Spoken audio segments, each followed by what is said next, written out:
This is Fam Electric Ghost, the one on the air with Anna Shilina.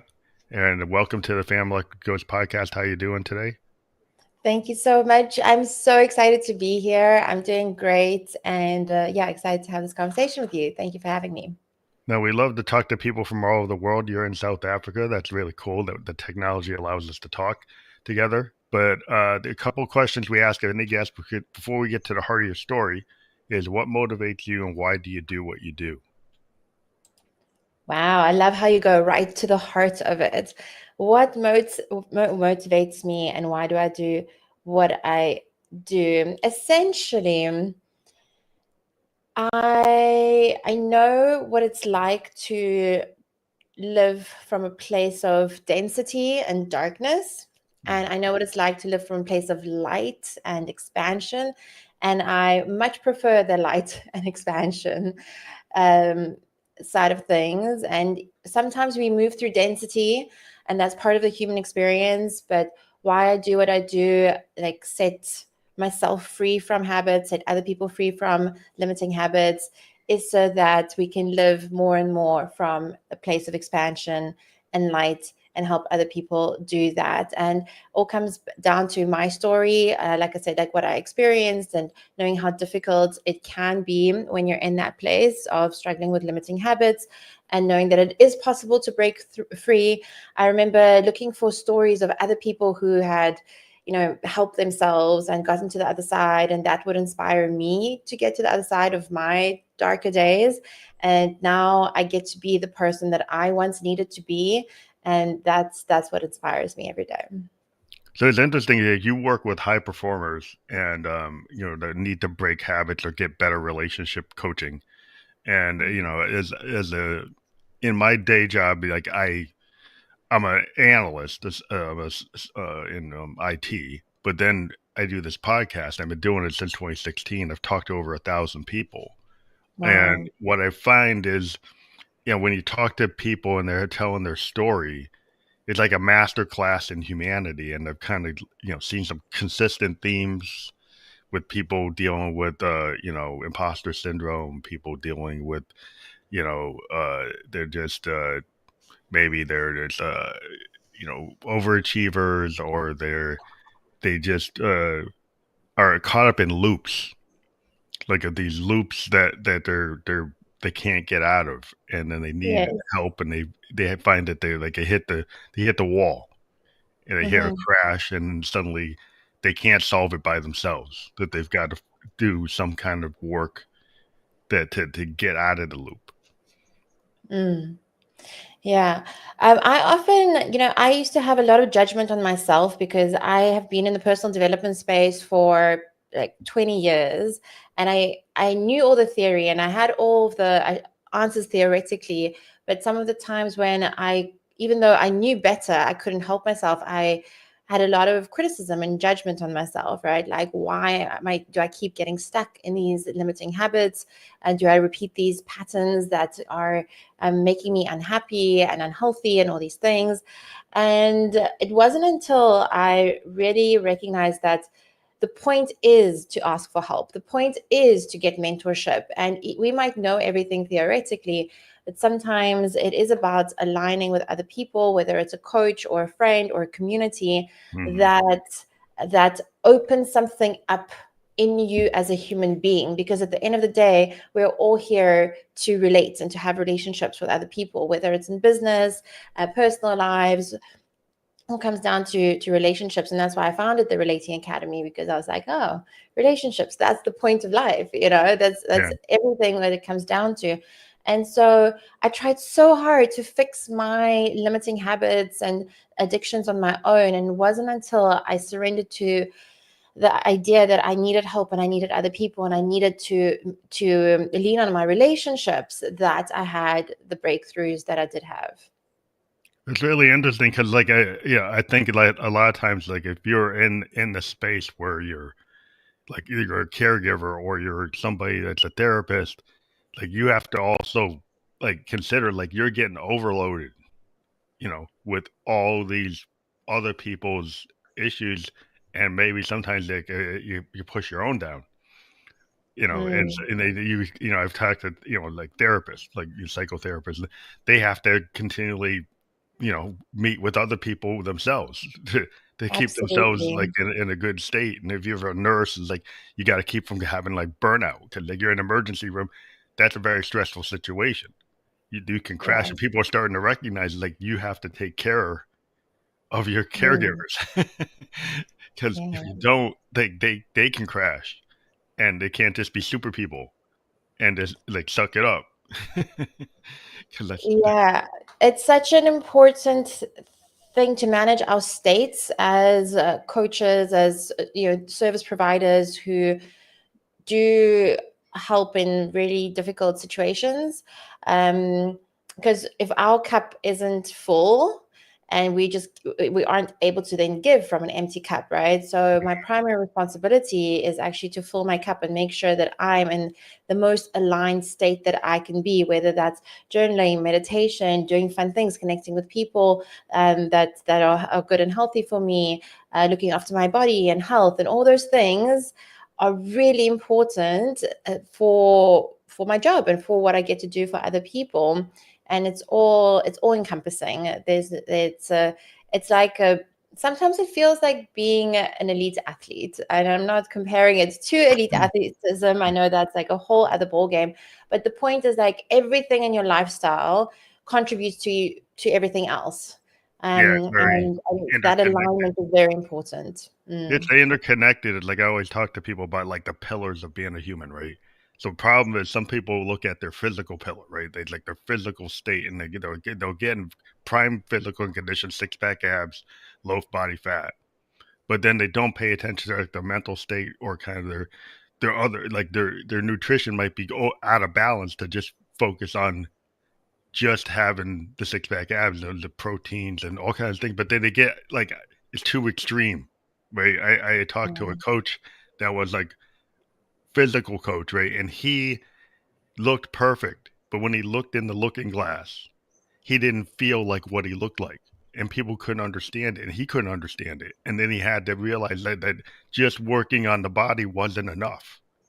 He had Mm. to work on something else. And so people get out of balance because they don't take care of their nutrition, they don't take care of their sleep. They do things to an extreme to get to a certain result, and then wonder why things are holistic. There's a lot of inputs and outputs and cascading effects, and if you don't kind of look at like you make a decision or a non-decision, it can have cascading effects, and people don't want to Mhm. look at that because they get tunnel vision, right? And then they don't see the whole. Yeah, the compound interest of the little decisions is incredible, actually. There's this book called Slight Edge. I don't know if you've heard of it or read it. And they emphasize how, it's the small incremental decisions and habits and things that we choose to do that add up. A lot of the time we're looking for like really big changes in our lives, like, oh, but just, the New Year's resolution, or I'll start this on Monday or next month or whatever it is. But at the end of the day, it's the small incremental changes that add up for us. Yeah, it's what's sustainable because you see people, today Yeah. there's a lot of fads because we live in like the information age. So people want like the 10 steps, 30 days. That what can I do in like in the next 8 hours? Like things are so quick and attention spans are so limited, right? Hmm. So people want the immediate have reaction.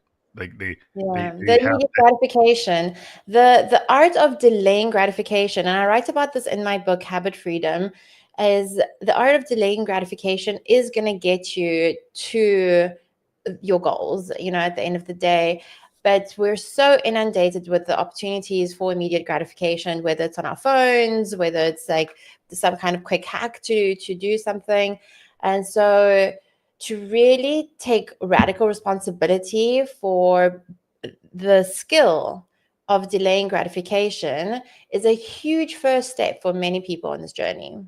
Because I think also there's like the perfection trap and the comparison trap. Like I run into this as an artist, like as a producer. You get people like they want to clone what's big. They want to be like Taylor Swift or Kendrick Lamar. Well, they're already there, right? Yeah. So the whole is like your secret sauce to me is you. Yeah, if I Mhm. see an artist, it's like I want to focus on the thing that is very unique in your voice, like the demo you're scared to show anybody, right? Because Yeah. that is more like you than instead of you trying to like mimic somebody else. There already is Mm. there, right? And so the permission structure to actually be yourself is very revolutionary. Like in the arts, you see it, like where you get like a Bob Mhm. Dylan, where you get a Yeah. Jimi Hendrix, a Jim Morrison, because they actually leaned into something that was uniquely in their vision that was radically different than what other people were doing. And so Mm. a lot of times, if you do that, people initially don't like it. People initially will say, and you might feel unsafe. You might feel a little scared because you're not just replicating the canon like in the arts. It's like, oh, I'm not just being Shakespeare. I'm not just doing something that was already done. I'm not trying to be Orson Welles. What is already Orson Welles, right? Like what are you trying to? You can be inspired, but Mhm. we see a lot of cloning, a lot of copying because Mm. people don't feel good enough about themselves to be their own vision.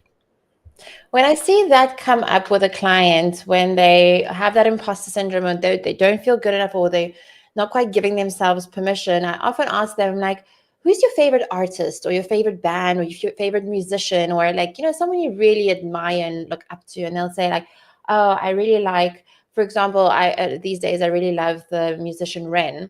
And then I'm like, well, imagine if that guy or that girl didn't give themselves permission and sat in their imposter syndrome and let it consume you, how much poorer the world and your world would be if they did that.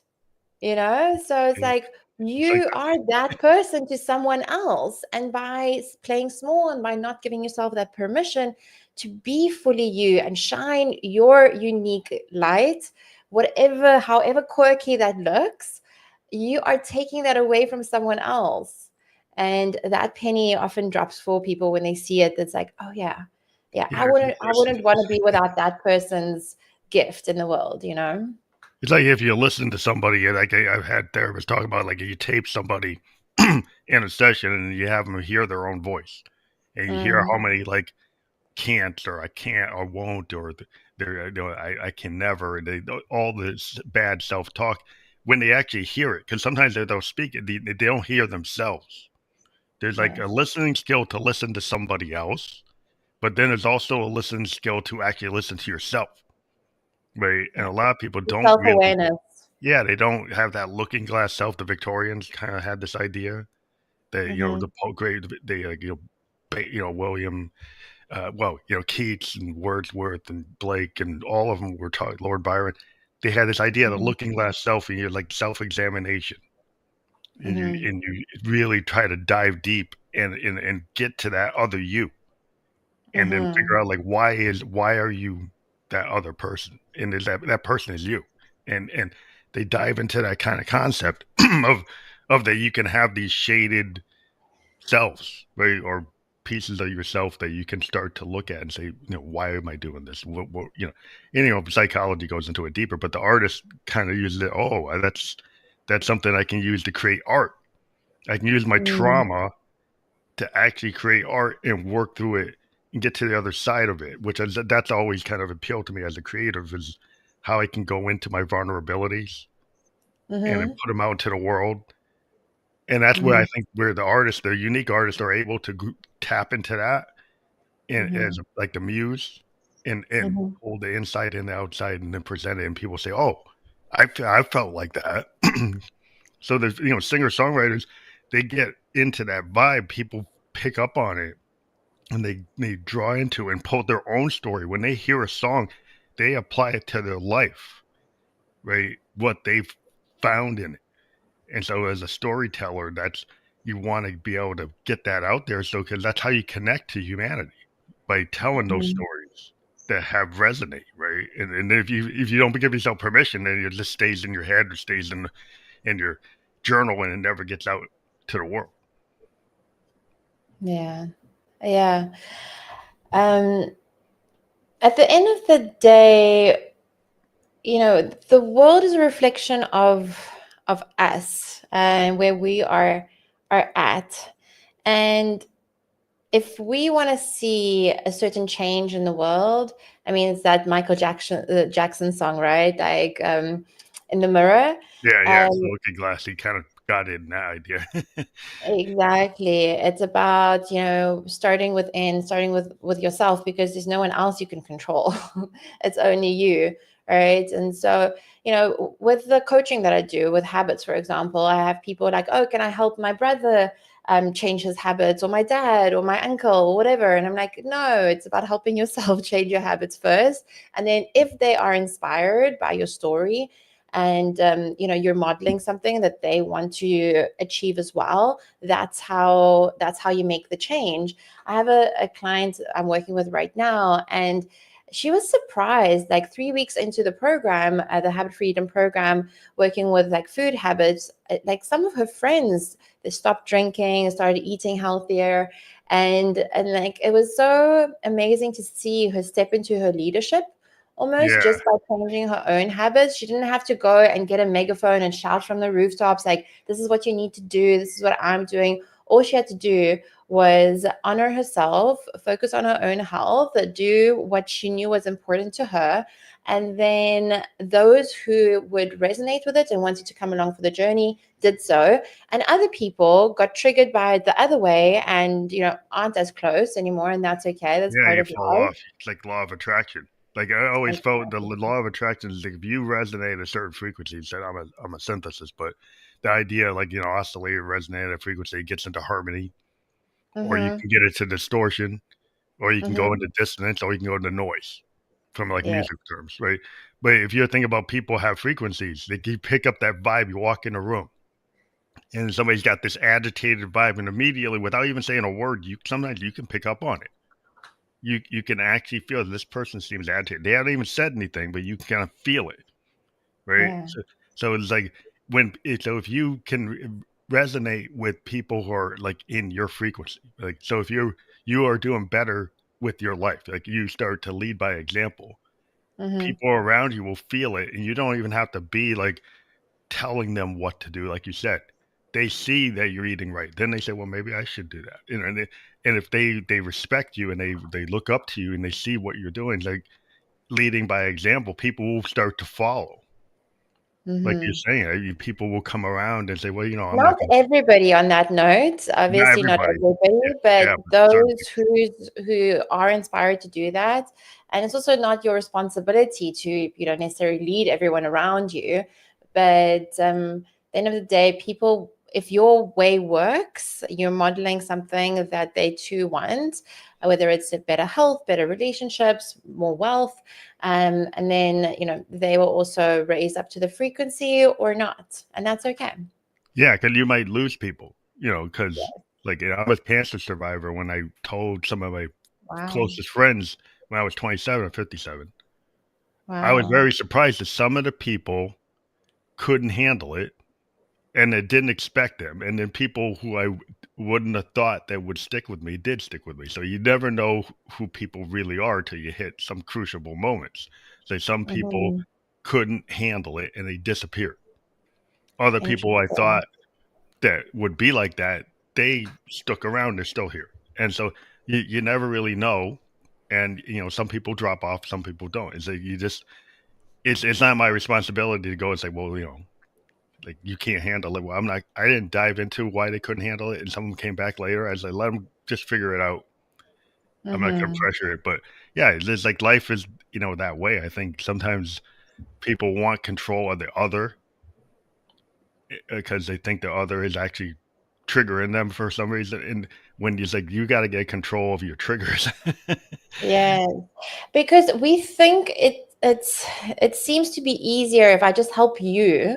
I'll help you. It's easier than helping myself, but that's an illusion, right? We're not actually ever helping someone else unless we're truly helping ourselves first. And so, on the topic of lasting change, that could only happen for ourselves within, when we really commit to ourselves, commit to that mastery, commit to that self respect. Self respect is a huge part of habit freedom, because you really have to learn to keep promises to yourself and respect yourself on such a deep level.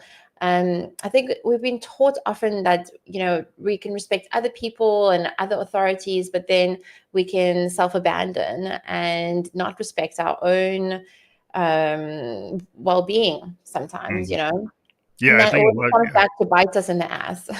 Yeah, definitely. Because I think a lot of times we're told, like, we're given people in the canons, right? We learn as a kid Shakespeare and Darwin and all these people, and then Einstein's like, well, I can't be Einstein, I can't be Shakespeare, I can't be like you're told is like all these people who are just amazing, right? And so what's Mhm. if you so the it's like you're never given this idea of like you could how many of your teachers or professors or people around you elders are actually telling you you could be like that. They how many people are actually trying to lift you up and giving you permission to say, no, you could do that. I mean, you get somebody, oh, you're going to be president. It's like, okay, fine. But like most of the people tend to say, well, you're not going to hit that level. You got to aspire, but you don't actually get people a lot of times. I had some really good teachers that did say you could do it. You can think out of the box. But it was kind of few and far between people who were pushing that. It was more Mm. the other things like, oh no, no, you just like stay in the box. I remember one of the first times when I was confused that my friends at the time weren't happy for my success and weren't happy for, like, I was doing quite well. And it was really hurtful. I was like, oh, it's weird. Like, why don't we all celebrate it and we all get to win, right? If I'm winning, you're winning. If it's in my field, it's in your field, because we're these vibrational creatures. And then I realized, if someone is in survival mode and they are struggling with their own things, like very dense, very heavy things, it is almost impossible for them to be happy or supportive of someone winning. Right. Mm, So it has actually nothing to do with me or you or anyone, but it's just a reflection, like, look, they're not in the place to be happy for themselves or for anyone else. And that was quite, I guess, it gave me some peace, hmm where I was like, okay, well, and compassion. Actually, the word I'm looking for is compassion, because I'm like, okay, it's not about me. It's more like, I really hope that you find your way and that you find your own success and your own winning, because at the end of the day, that's when we can be happy for each other and with each other. Just have to make sure that my sorry, I just got a notification that my computer might. your battery's down. Yeah, there you go. But it should Good. be on now. Okay. Um, Yeah, that would be bad. yeah, hopefully. Okay. Um, so yeah, that kind of, like, instead of looking at it like, why aren't they happy for me? I started looking at it, how can I have compassion for them? Like It changed the empathy. narrative in my head completely. Yeah, I think a lot of times people don't understand um the vulnerabilities and the resentments people have, and they get surprised, like they have a best friend and you're winning awards, you're getting your master's degree, you get your doctorate, you get the position, and then they're not so happy for you. It's like, oh, I would expect this person so close to me, they would be Yeah. the first cheerleader. But it's like you have to understand the empathy. It's like what's going on in their life, and maybe they can't they can't process it. They can't be there for you, right? They're just not in the state to be there for you, and maybe that's okay. It's like it's okay for them to be there and understands like whether maybe they'll figure it out. Maybe Mm-hmm. we have a heart to heart discussion. We kind of get into like what's going on with them. Like, Mm-hmm. where are they? Right? You want people to be where you want them to be, but they are where they are. And I think that's the big, like, you have that with your microcosm relationships and macrocosm relationships. People have aspire, they have these idealism. That I want Mm-hmm. my soulmate's going to solve all my problems. This group of people, we're going to just be fantastic and get this thing together, but we're not actually working or listening in the room. I Mm-hmm. mean, I've been in like IT, we're in design sessions, and like the whole team's supposed to be doing something, and maybe only 2 people out of 10 are actually putting all the work in. And you're like, well, where's everybody else? So it's like people are Yeah. where they are. It's like maybe they needed help before we got put them in the room. Maybe Mm. we had an expectation they would do it, but we Yeah. actually didn't read On them. that note, expectations often lead to disappointments. And in fact, when we are disappointed with other people, I often invite clients to look at, well, what were the expectations that you had that led to the disappointment? Because without expectations, you cannot have a disappointment. Yeah.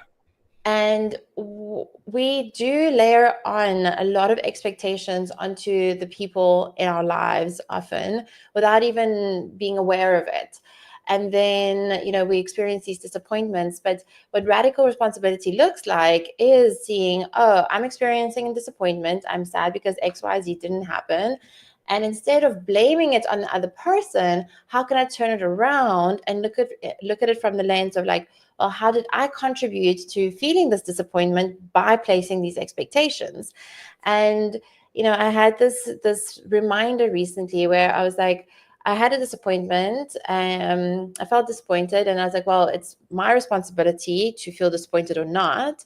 And then I was like, well, what would the narrative be? How would I look at it differently if I saw everything as a plus and I removed those expectations? And that changed that relationship immediately, and the way we connected and spoke and related, just because I decided that it's my responsibility whether I'm disappointed or not. Yeah, I think people get into these patterns, and like they have the perfection trap I run into like with some artists, right? So they're sitting there like doing 100 takes to try to get to something perfect. But what has happened over time is like historically, a lot of artists will point out that the earlier takes of a project, the earlier versions, sometimes are closer to the heart of what you wanted to do, but they might have imperfections or happy accidents. And you might have Mm-hmm. had an idea that should be this, should be X, but it's Y, right? And it wasn't what you originally wanted. And some of the great artists actually let that go and you say, "Hey, maybe I'll do like modal jazz or improvisational jazz or fusion, where you could have an idea and you could have this like, well, this is a bad note, and somebody else could say, no, it's not a bad note, it's an opportunity to evolve the song, right? Because Mm. they had the set idea, and I've run into it with authors. They had a set outline, set structure, and then halfway through the project, this idea comes to them like flow state, and then they go, "That's actually better than what I planned." But do you give Wow. yourself the permission to actually change it, or do you stay on course because, well, that was the course? And so if you have that flexibility and in yourself, then you might have it with other people too, and then you won't be so locked in. Yes, that flexibility and that curiosity goes hand in hand with how smoothly you're going to ride the waves. Because without that flexibility, when we do have more and more rigidity about what we expect, what we think how it should be, that's where we create our own suffering. You Yeah, know? can you turn it so into a real slog, like instead of like it becomes like not enjoyable when you're Yes. there doing 105 takes when you really got it at the fourth take. If you think about that, like if you apply that to your life, and like, are you just obsessive going back and reworking something that was already done, but you're Mm-hmm. just locked into this loop where you have to keep on going back instead of actually accepting what it is and moving forward and having a lesson learned instead of just trying to, you know, Yeah. recreate it all the time. In the book Habit Freedom, I write about there's 5 relationships in breaking free from a bad habit or limiting habit. I don't call them bad habits because there's no good or bad habits. Habits are either limiting you or expanding you. And so one of the relationships is the relationship with the now, like really understanding that now in the present is all of the power, the potential, the connection that you want. Like it's all in the now. It's not in the past and it's not in the future. It's all now. And it's a really difficult relationship to master sometimes, when you were not used to it. But once we do, then that switch happens from what you were talking about, from like having an idea of what it could have been in the past or what it should be in the future. What is it right now, and how do I make the best of what I have right now with the cards that I'm dealt with right now? And moving from that relationship with the now gives you a lot of power, a lot of magneticism, a lot of opportunities, much more than clinging onto ideas from the past or ideas, anticipations about the future. Yeah, I think it's like kind of like when you're the painter and you're on a canvas and you do that brush stroke. Like in the digital world, I can undo that brush stroke. In the old world of the canvas, I put it on there. Maybe I can mix it with another color, but it's on there. But Yeah. the problem we have today is we got all these tools sometimes, and people can I can undo the email I sent. I can actually call it back.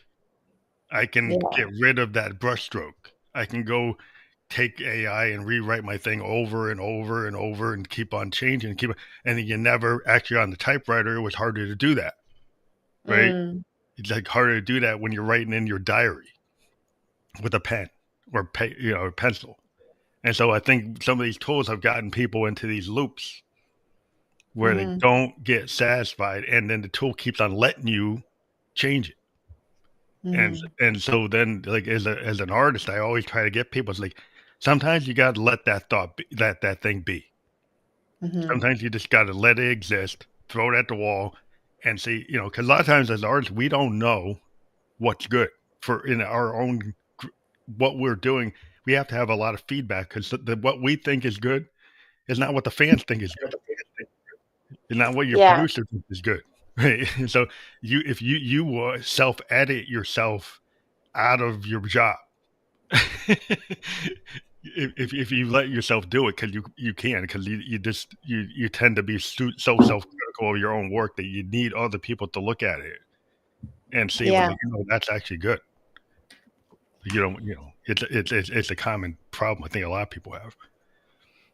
Yeah. I often talk to my clients about how their art form or their craft is bigger than them, right? So when we get so bogged down into like, what does this mean about me? What do people think about me? Like, the me, it's quite a self-absorbed, self-involved way to go about creating. Whereas it's like, okay, well, how can I make it bigger than me, where it's of service to others, and I'm actually like giving and gifting this to the world? That really starts to shift that self-obsession almost. Yeah, when you put it out in the world, I've talked to authors, they have beta readers. They throw it out to the beta readers. Musicians, we have the same thing. We Yeah. can put it into a place, and we get to see what the fans and other artists think. And and a lot of people feel very insecure about that. I've talked to Mm-hmm. painters, they got all their paintings in their loft and they never send it to the gallery, never send it to any art director. It's like, oh, it's not ready. You're like, but when you look at it, so it looks ready to me, but I guess I'm not an expert. But it's like, so the idea of throwing a bandit to the wind and just being out there as a pioneer, it's hard because a lot of people I think are looking for safety. What I feel like is like you somehow think the wolf's at the door, Mm. and when you put it out there, you're gonna get bit and you're gonna get kicked out of the tribe. Like you're gonna be out there by yourself, and you got that fear, fear and flight, flights and fight or flight. Mm. You're running because like that wolf's gonna get you, and it's like this virtual wolf's gonna get you from Yeah. multiple things, not the physical, but that's what it seems like in the modern society. We have all these virtual wolves at the door. Yeah, and that's about, being the gatekeeper of your own mind, and really creating that mastery of what you do allow in and out of your mind. This is why I'm such a huge fan of meditation, and specifically Vipassana meditation, is because thoughts think themselves, and with a practice or a silence practice like meditation, we get to then guard our minds, like what are the thoughts we allow in and continue to entertain, and what are the thoughts we say no thank you, this is limiting me, I'd like to entertain a different thought. And so it really comes down to what are the practices that you're using, just like you use practices for building muscles at the gym. What are the practices that you're using for your mind to master your mind?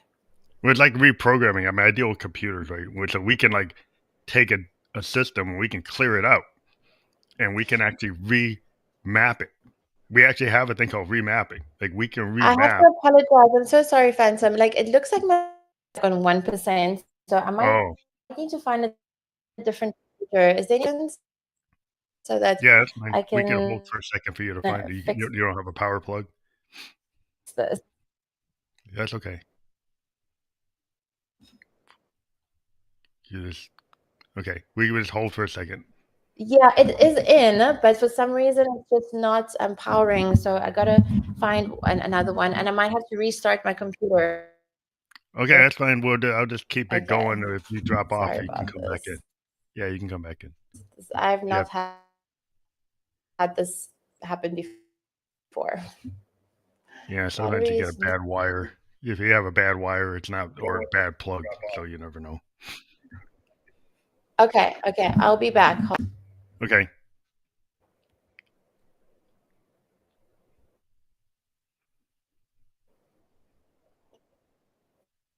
so we're just talking. Anna Shilina, she's having some technical difficulty at the time, but we're waiting for her to get back, and we've been having this discussion to talk about this topic here, like self-sabotage, it's a self-mastery and the science of lasting habit change, which is continuing theme on our show. We love to talk to people who are in this space where people can try to have this like self-analysis. And I talk about looking glass self, but the idea that you look at in the mirror, you look at you, and you look at your habits, you look at you maybe take a voice memo and you listen to what you say to yourself, and you try to figure out how you can stop from self-sabotaging. And mastery, what we were talking about previously, is the idea, the athletes, they do like the 10,000 hours to get themselves, lined up to all the potential things that could happen in a game. They try to work out all their skill sets and their plans and their plays. Musicians, we get mastery of our instruments. So they, bass guitar, you're not looking at the fretboard because you got the muscle memory. Well, your mind is the same way. You need to actually do exercises or be able to get the noise out. And I was going to talk about like the noise, like how do you get rid of noise? Like meditation, exercise, taking a walk, having a like a hobby, like being a musician. If you're getting frustrated with like your boss or something, like go and play your guitar, go and play your bass, go play your horn, and then take that frustration and it will kind of weave its way of all the things that you've been feeling into your instrument and kind of give you a way to be cathartic processing of what you have experienced. It's called art therapy. I mean, I think creatives, we kind of do the art therapy naturally. The people who aren't as creative, I think everybody's creative, maybe not as creative as a creator or an artist. They need to learn different ways of doing that. And and some people, like, meditation might be too hard for them. They can't quiet their mind. So they need other ways to do it. And so breathing exercises, tai chi, walking, knitting, anything that can kind of get yourself tapping, light work. There's all kinds of places that you could find whatever speaks to you, whatever's going to work for you. Because everybody's different. So it's like this, because somebody tapping works for them doesn't mean it's going to work for you. Like, you know, chanting as a Buddhist works for a Buddhist. It may not work for you if you've come from a Christian background. You don't know, you can't get into it. You just can't feel it. You'd rather be like in a church listening to your preacher. So like find things that actually speak to you and find a way to like quiet that noise. And we live in a world with a lot of noise. But here we go. I think she's back. Here we I'm go. back. Thank You're you for your back. patience. I just did a little monologue to keep it going so we wouldn't have something Nice. Thank to you. I cut. appreciate it.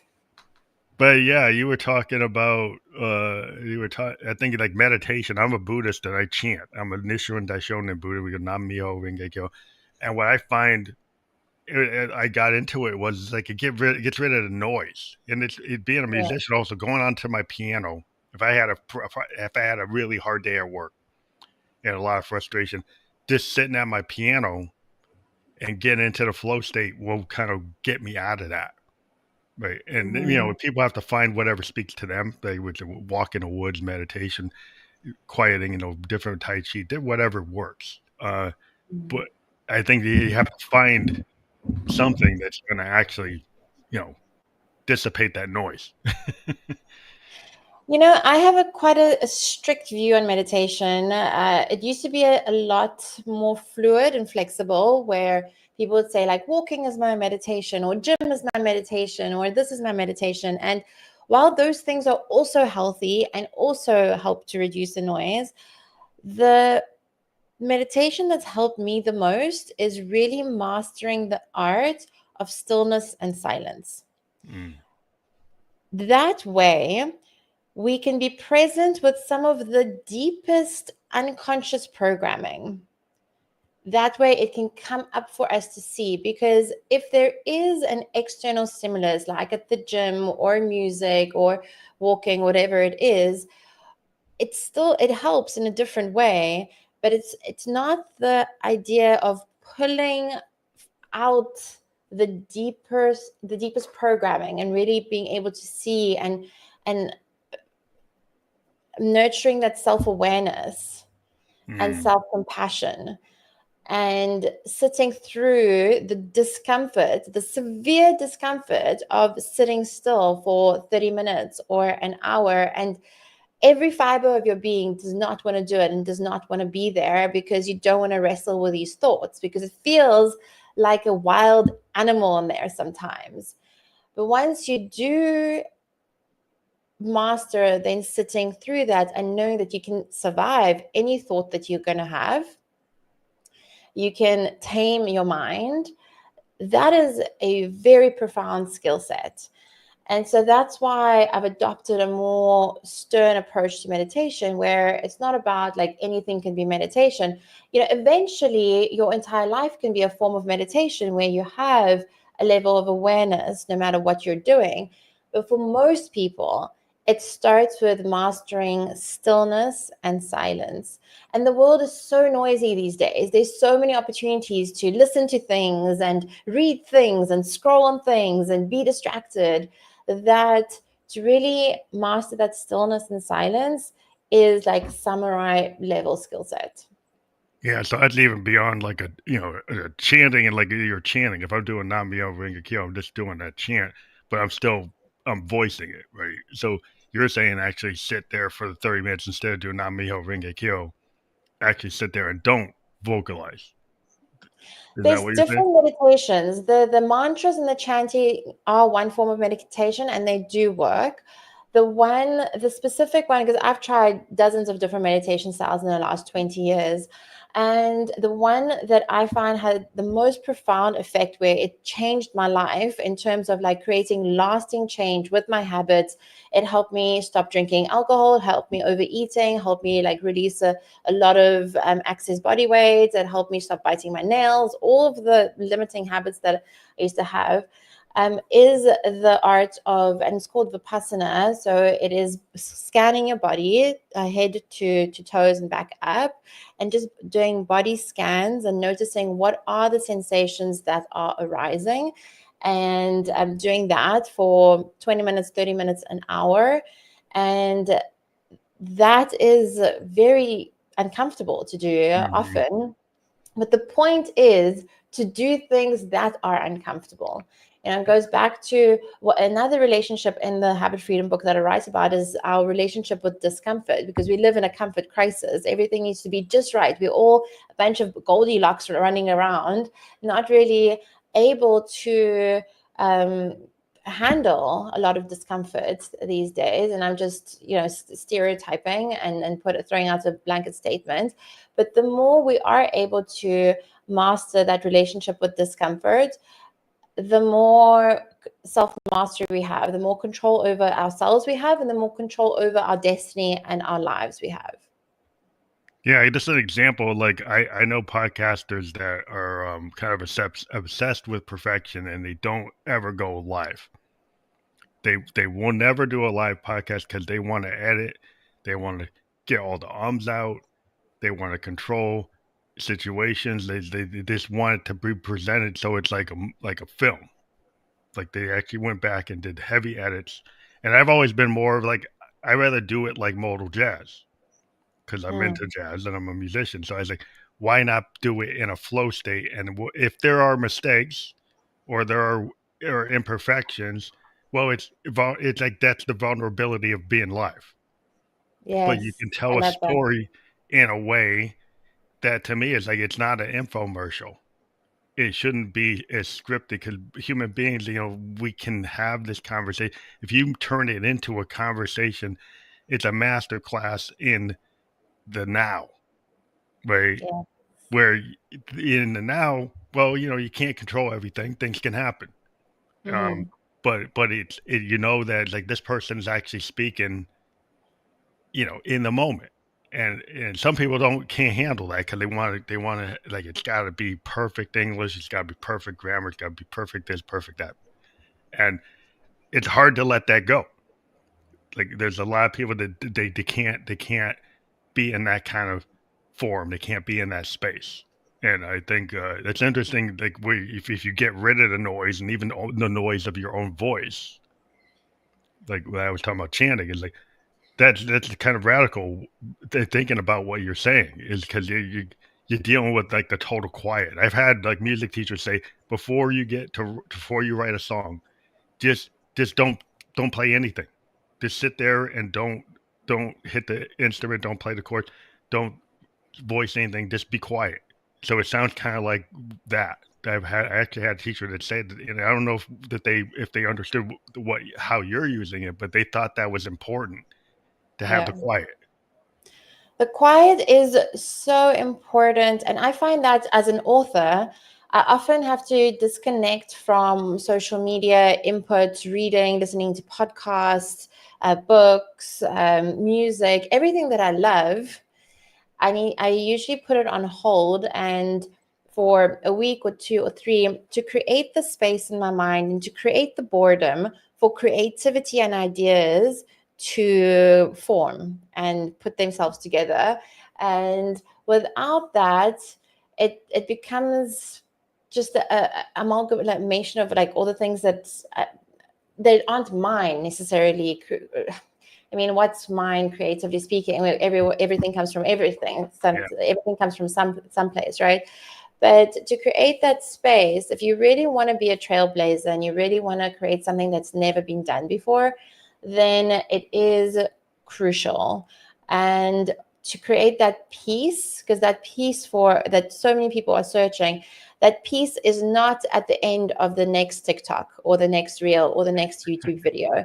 That peace only comes by switching those things off. Yeah, 'cause, I mean, I'm a child of the '70s, right? So we only had like 4 TV channels, regular radio, no satellite radio, no internet. If you wanted to get a book, you go to the library or go buy a book at the store, right? And you couldn't get Mm-hmm. it on your phone. Um, and there was a tendency, like, you listen to music on vinyl, you wouldn't skip around. You actually listen to the whole record. And I always point out, like, when you listen to music and you listen to a whole record, you get an artist's complete thought, their worldview. They're like, like a musician is a writer. And like, it's almost like today people go around just getting the cliff note.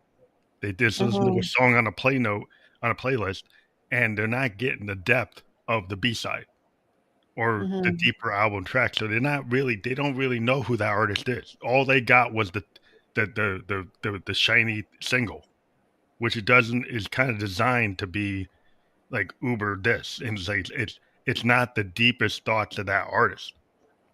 So Yeah. it's like how many people are missing out on deeper thoughts, things that maybe aren't as popular but very meaningful And I talk to authors; they can't even get a book at 200,000 words. They got to knock it down to 70. People have to knock songs down from 4 minutes down to two. You have to do posts that are 15 seconds, 30 seconds. It's like, where's the attention span? Then understand that you can't get the depth of something in 30 seconds, in 15 I seconds. remember sending a podcast to a friend of mine, and it was a 2 hour conversation. And he just responds, he's like, oh, I put it into ChatGPT and I got the cliff notes, or I got, like, the like what it's all about. And I remember having this conversation with him, going like, well, you're missing the point. The point is listening into the conversation, because there are nuances in the way that these two people are relating, and by just going like, well, give me the highlights, we're missing that. I too am guilty. I'll find a book that I want to read, for example. And if I don't want to read the whole book, I'll be like, okay, what are the points that I need to know from this book? So I've done that with some books as well. I'm just mindful to not do it with all books and all podcasts, and to maintain that ability to have space between conversations, and in conversations as well, and not get bored of it. Yeah, there's also that human discernment, right? Because we're kind of giving up our discernment to the computer, to the AI. So Yes. like in IT, I mean, we're guilty of it because we designed it. But like, we have these situations where we're having AI transcribe our meetings, Hmm. and I've been a big push at with the management. Say I still need to go listen. And so why are you billing, like, listening to 2 hours worth of meeting minutes? I said because the AI is not always getting it right. It's like Hmm. you got to understand, you can't fully trust this tech yet. And even if I did trust it, like, its interpretation of things isn't the same interpretation as a human being. And there's things that you miss, right? Yeah. The computer just is not a human, so it misses things, right? And it does really good at bullet points and getting high level things. But I went through something that was missing all these little shaded points that in business and IT. It's like really important to know, like, the unhappy path. You Mm. can figure out the happy path, and that's fine. But a lot of the biggest problems in IT is the unhappy path, the thing that's not the common workflow. It's hard for it to understand, and so it will skip it. It wasn't simple for enough for it to make it a bullet point, so it just leaves it out. And that's the Mm. discernment of a human being. You need to actually get the full picture. Yeah. Yeah. AI has lots of benefits, and I use it every day. And also, it has its limitations. Just today, I asked a question, because I had this idea that I spoke to a friend recently about. I was like, is sex appeal and magneticism the same thing? If you want to be magnetic, does it Oh, link to sex appeal? And I asked AI this question. They said, no, it's two different things. But then I said, but what if it isn't two different things? And then it said, but then it is two different, like, it is the same thing. And so what that showed me is that it is a mirror, but it will um, it's at risk of giving you more cognitive bias and telling you what you're wanting to hear, if yeah, that it makes tends to sense. want to give you what you want to know. And that's a big risk to That's a humans. big danger because part Big of being, danger. being in a human being is, like, I need to know the outlying things. I need to know the Yeah. unhappy past.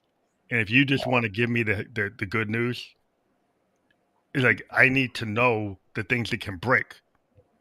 I need Hmm. to know the structural inconsistencies and vulnerability. It can do some of that, but it tends to not want to give me that picture. It wants to satisfy me. And then that's where you get hallucinations. Like, it'll give you an answer where there's no way they could actually do that, right? Because the date, it's beyond the date, and it's giving you bad data. And it actually will give you an answer. It's not like a Google search. It'll actually give you an answer. It will go and say, it will actually try to theorize something and make something up. You need to call it Yes, a hallucination. And it was like, well, there are kids today that'll take that hallucination and think because the computer gave it to me, it's true. I it's mean, there are true. adults that Yeah, do that, and that's highly dangerous. yeah. Yeah, I mean, I know people who use it as a therapist, use ChatGPT as a therapist, and I understand the appeal because it's easy and it's free, and there are some benefits, but there's also a lot of risks that come with that. Because at the end of the day, like the computer doesn't, they can go and write a song. Songwriters, we're running into this issue where AI can go write a song. If you're very detailed in the prompt engineering, it can write a song. And the problem I have with it is it's doing it based on what it would learned in the learning in the machine library. What the Yes. difference is with a musician is they have, Lead Belly, they had Robert Johnson. You pull from what you know, right? An artist will pull their influences into their work, but it's how they're feeling that day. It's Yeah. how somebody said. The computer doesn't have that. It Hmm. can't pull all these disparate things together. It will pull known things together. It Hmm. doesn't pull like subconscious mind because it doesn't have a subconscious mind. So Yeah. it doesn't really get it. And then people on face say, well, that sounds like the blues. Well, that sounds like this. Or it sounds like pop. Yeah, and it can do it. But like if you then you say, well, we don't need human artists to create it anymore because the computer can do it. Hmm. And like how dangerous is that? It's like we don't need artists to do art because the computer will do it. It's like, do you believe that humanity did not have art that's created by humans?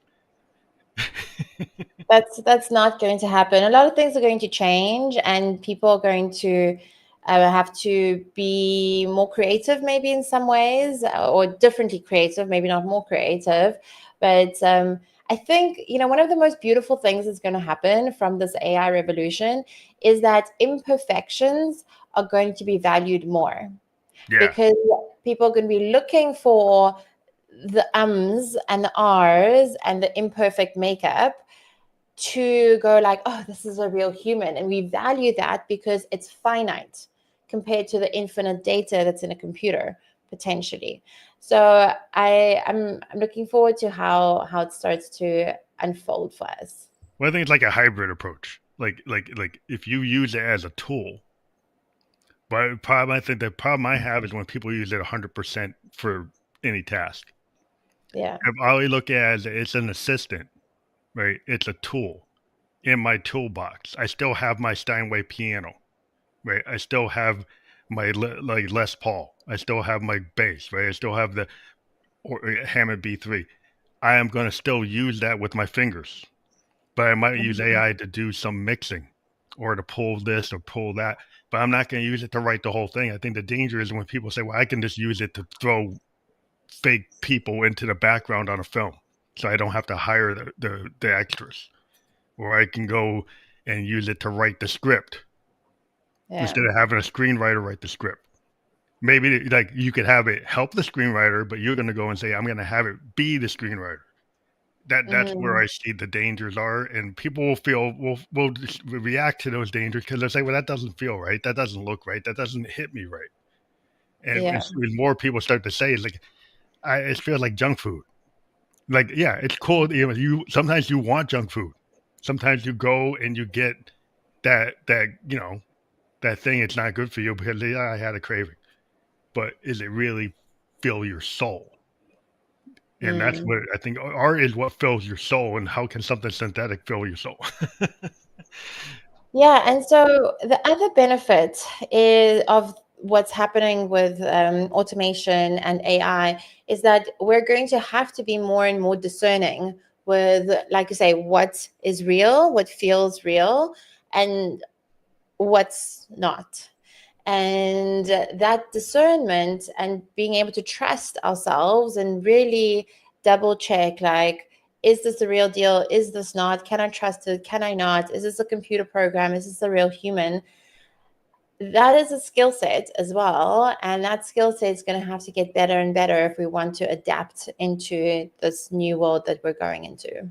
And regarding like self-sabotage and self-mastery, if you get a whole generation of young people who think the computer is like Shakespeare, the computer is like Picasso, it's like they can't even attempt to do art because the computer's going to do it better than them, then imagine like the limitations being put on a generation thinking that they can't match the computer.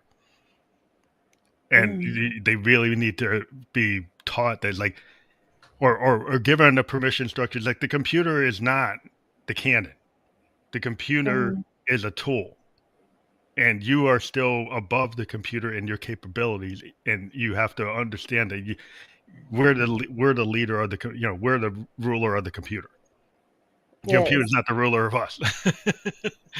Well, in writing the Habit Freedom book, which I recently released, I used AI. Like I co-wrote with Claude AI and ChatGPT. I had like sometimes three AI programs and me writing it. But at the end of the day, it all went through me. I didn't just say like write 5 ways to change habits and then publish it under my name. I really like. You're the It producer. You're the leader. You're the director. And Yes, it has this my whole story, everything that I've done and been through, and how I've helped myself and other people, and then like broke it down into the steps and everything. So like that co-creation is really beautiful because I couldn't have written this book 2 years ago when this doesn't exist. Couldn't have written it like this. I wrote other books. This is my third book that I've published now, but it was really interesting to have that relationship with AI. And also like when I read the audiobook, this is why the audiobook, it was so important for me to create the audiobook, is because I had to be able to read it in my own voice. If Mhm. it felt like AI or sounded like AI, I'd have to change it until I could read the whole book and go like, oh, this feels like me. Yes, with some tweaks and grammar help from AI, but at the end of the day, It's your it's voice. my soul, my voice, my story, my experience comes through that is going to be able to effectively help someone change their habits and ditch the things that are limiting them. And so that was a really interesting experiment that I did recently on this topic of AI and how it helped me get this book into this world. Well, that's they're using it as a tool, like an assistant, like as like a editing tool. I mean, we've been in the music industry. We use tools all the time now. We have tools that we used to have tape. We had to go in and cut it with a razor blade and move it around to do edits. That's what people used Um, to do. They used to take the tape and cut it and move it along and tape it and take pieces together. Now we can do that on the screen, on a grid, and we can actually change the value of the note. We can change the tone of the sound. We can add all these things on the digital space. But it still is. There are cases where you still want an actual musician to actually play it rather yeah. than splice it together. Because there's something about a musician playing it with the micro timing issues that Mm-hmm. human beings have. They're not perfect in their timing. They get really close, but sometimes that's the quality of what you want to put out, or Mm-hmm. it's what you don't play and how you play it with the micro timing and tonal, where you don't actually hit it exactly right, but it's right for the composition. And I think that's your voice is like the same thing, right? When you're controlling the voice of a narrative, the computer will do this. It might, make it okay. It's an okay draft, but it's not your voice. You go in and make it your voice. You go and take the tweaks in, like the musician tweaking their thing or the painter tweaking. It's all creative. It's all creative discernment and choices we make. We make choice to leave it in, put it in, change it, whatever. But we're the one making the choice on the final edit. Yes. Yes. That's exactly what I was sharing on the creation of the book. So yeah, I love how you related that to your experience with music. I think it's real important to have this concept of the self sabotage really put forward, right? Because people might not even know they're doing it. They say, "Well, I don't do that," right? They might not even realize that they're doing it, right? It's like some people they just don't have that kind of situational awareness of not just what's going around them, but what's going on inside of them, right? Like so that's where like you come in with the science of the habit change and your processes and like you be the quiet. The thing that I think was really revolutionary for me, but I hadn't really thought about it, was the total quiet that you Yes. mentioned. There's probably a lot of other things, but we're kind of at the end of our conversation. But I want to thank you for giving your view of this topic. And that's what this is, a master class from everybody that we talk to. Like you relay your experiences and your way of looking at an issue or a problem, and providing solutions. So I want to Mm. thank you for being on the show today. Thank you so much for having me on here, Phantom. It was a real delight to connect with you and share what I know about habits and relationships. And at the end of the day, what lights me up are other humans that are lit up. We started this conversation of why I do what I do, and to come full circle, it's also lighting up other humans and other humans lighting me up, and we're co-creating this light in a sense. That's also why I do what I do. And without setting ourselves free from limiting habits, conscious or unconscious, we are limited in that. I say that limiting habits are like parasites that are feeding off our potential. And so sometimes it is difficult to be aware of it. I was completely unaware that my drinking was limiting me for many, many, many years. And I was sober curious for 7 years, kind of knowing that I needed to stop, but not being able to, and really struggled for a long time before I came up with the formula that I share in the book. But at the end of the day, it's if we do feel limited in any sense, there's probably some habits that are holding us back. And so if there's not that awareness, that's okay. But then, like, I would just encourage people to be curious about their limits and what could be contributing to those.